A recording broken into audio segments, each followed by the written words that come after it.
waliwo ebuuzizaako lwaki ebinusu biyina enjola. Kino kyatandikawo ku mulembe gwa 2000 BCE mu biseera ebyo ebinusu nga bikyayina value, that is nga bikolebwa mu gold ng'ogasseeko wamu ne silver. So kati okwewala abafere obikomolako obutundutundu bwe baddamu okusanuusa bakolemu ebinusu ebirala, gavumenti yateekako enjola zino.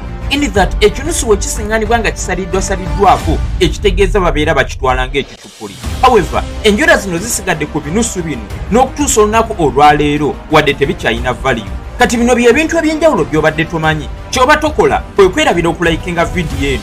Jeans kungulu za bbulu ate munda za white, olw'ensonga nti kampuni we ziba zitunga omubiri gwa jini ogw'okungulu beeyambisa wuzi endayinge, ate munda wuzi ne bazireka nga za white, nga kino kibayambako okukendeeza ku muwendo gwa ddayi gwe bandisaasaanyiriza ku mpale emu ne bamweyambisa ne ku mpale endala, ekyongeza amagoba kampuni g'ebeera ekola.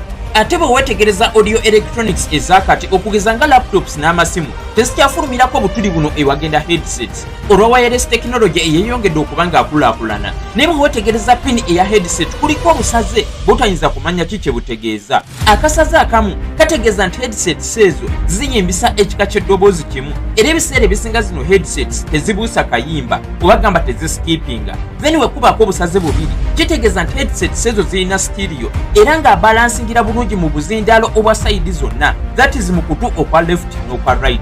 Ate okubeerako obusaze busatu kitegeeza nti headsets ezo zirinako microphone ekitegeeza zirina obusobozi obuyingiza eddoboozi.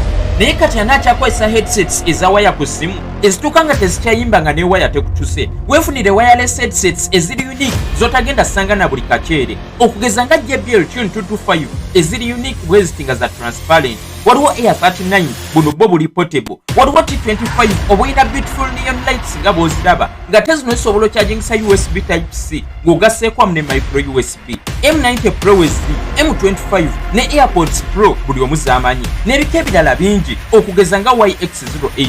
Nkugambye ebika byonna weebiri. Bw'oba oli ku TikTok osobola okweyambisa link eryawo mu bio. Bw'oba oli ku YouTube osobola okubona wano wansi mu description. Bw'okonako yo link ogenda kuba otuuse ku Tech Farm Store.